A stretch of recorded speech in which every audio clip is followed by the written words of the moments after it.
on the map, this actual place is actually called camp. So all out around here would have been to total the whole camp of the Israelites. Well, first of all, we'll go down here and look at the original entrance. So the first view of the place would have been climbing up here past the waterfall, up towards here, whereas here we've got the guardhouse, which is guarding the entrance to the village, to the town. As you can see, there's not much left of it.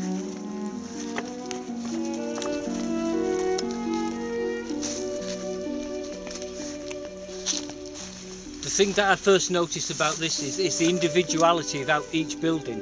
I mean, the only other place that I've actually seen buildings like this are in Ireland, and the main ones being on Skellig St Michael off the coast of Kerry. But each, as we walk around today, what we'll see is that each building is absolutely, totally, completely individual. It's as if it's an ideal home exhibition for the Stone Age. And this one is built to a spiral. We've got a large round one there.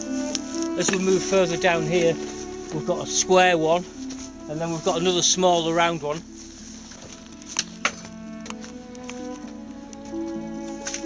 And if we actually look at the ceiling now, we can see the corbel in here. This is exactly the same way as it's used and built up in the Great Pyramid. And also as well, this is exactly the same as it is in Ireland. It's quite interesting how they have the stone floors actually is an integral part of the building. You can see they've actually taken them out, but they actually came out of the wall like this, you see. So it would have been a complete stone floor as well. It seems like the farmer's taken what stones were in here and taken them out.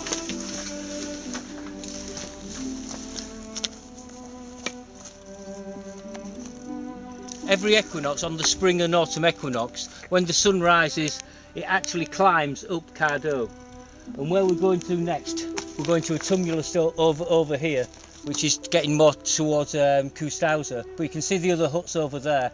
There's a tumulus over there, and you can see it's actually been built to be in line with as the sun is rising on the equinoxes and actually climbs Guardhouse.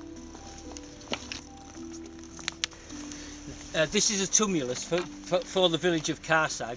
I don't think it's any coincidence again that it's right next to the mountain of Guardhouse, where on every equinox we know that the sun actually climbs up the mountain on the equinox. And just as this is where Genesis started, this is also where the book of Revelations finishes, because as viewed from here on 2012, when the sun rises in Ophiuchus down to the west here, what happens is that Virgo rises as well, but all the planets line up to create the spear of Longinus, and then Virgo, the Virgin, is pierced in the left breast on the 21st of December 2012, which heralds in the new age of Aquarius, but with the Virgoan Virgin there controlling the goddess age. And of course here we are again in someone else's house, and again with the same corbelling, but again a whole different, totally different structure.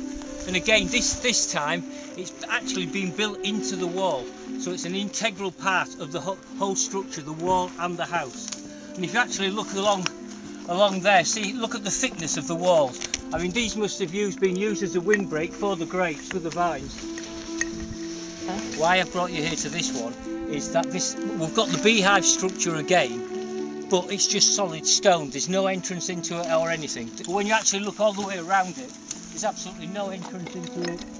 There's absolutely no rhyme or reason of why it's there. It's just a pile of stones. I mean, to collect the stones for a start, and then to actually build it. Yeah. But you know, you have actually got a solid structure, because you can see when you're actually looking through, it's solid all the way through. But again, like I say, it's this beehive structures. So it's this connection with the bees, the Merovingian's connection with the bees. We've got Samson's connection with the bees. We've got Pythagoras' connection with the bees. And now we've got all of these beehive structures around here. What's the relevance of bees then? Well, bees are because they all go around the queen. The queen is the goddess, okay, yeah. is the one, whereas now we've moved into a male, masculine, patriarchal dominated society, whereas with what we're dealing with here, we're dealing with a society which was based on the goddess, which was based on the female. See here, you've got a building that actually looks like a yurt. But like I say, every time I come here, what actually gets me about it is the individuality of each building. Each one is just so individual, it's unreal.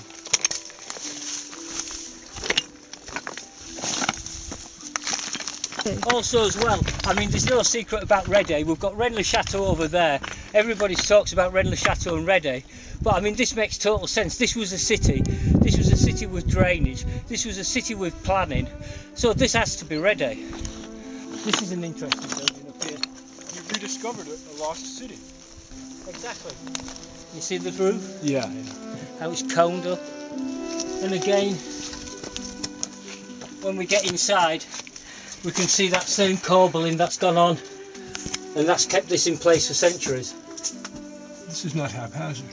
No. Look at this, is very fine work. It's amazing work. I mean, for it to land up, for it to be laid here for all these thousands of years. And like I say, what gets me is when you actually look at this corbelling and look inside the Great Pyramid at Giza, it's exactly the same corbelling. It's the same stonework that they've used here that's used in the Great Pyramid. And there's not even clay. No. They don't even use clay. No, nothing.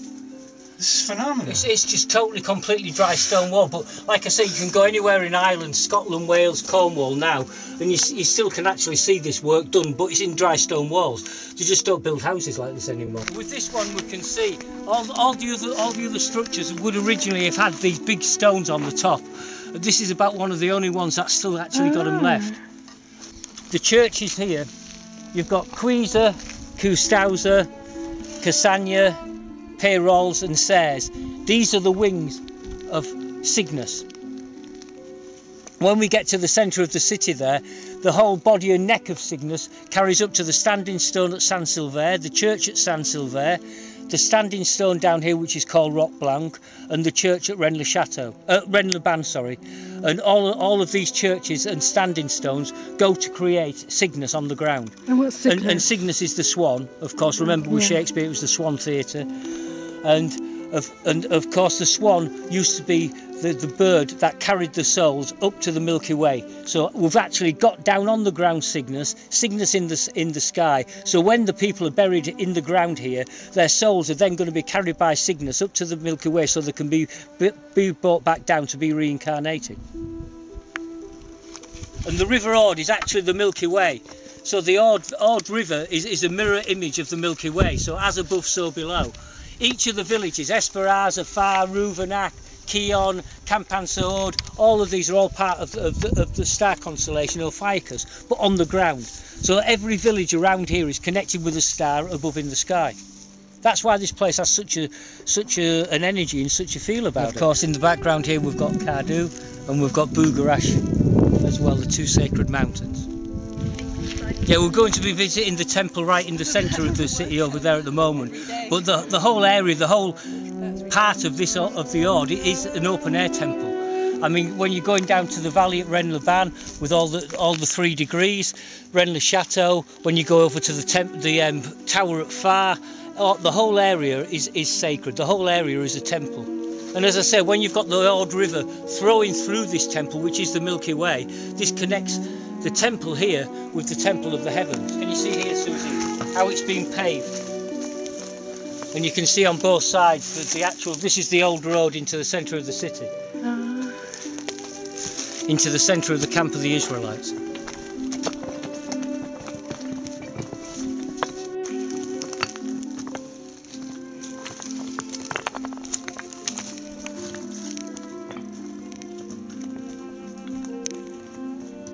I said, as you walk along here, you can just feel the ancientness, the oldness of just emanating from the ground.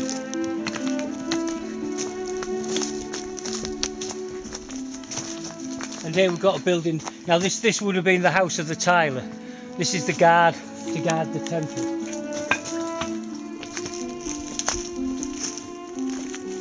This is the Decumanus, this is the east-west road. But now where we've come to is the Coustaussa, this is the north-south road. The Coustaussa and the Decumanus are in every single Roman town, Roman city. Every city, mostly in Europe, has the centre and the east-west line going down it. Now, as I said, in the Bible, it actually says that in the centre of the camp of the Israelites, the only building that was there is the temple. I've searched this whole area around, and there's only one building I've found, which we're going to go and see now, which is the temple. There was something of significance here. Oh, exactly. Well, like I say, I mean, of all the buildings that we've seen today, there's none of them as big as this.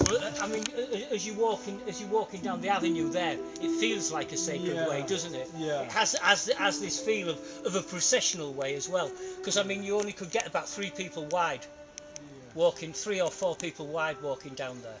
In the Bible, in the Old Testament, when it's talking about the camp of the Israelites is under Mount Sinai, and everybody knows that Mount Sinai is Bugarash. Okay. Okay.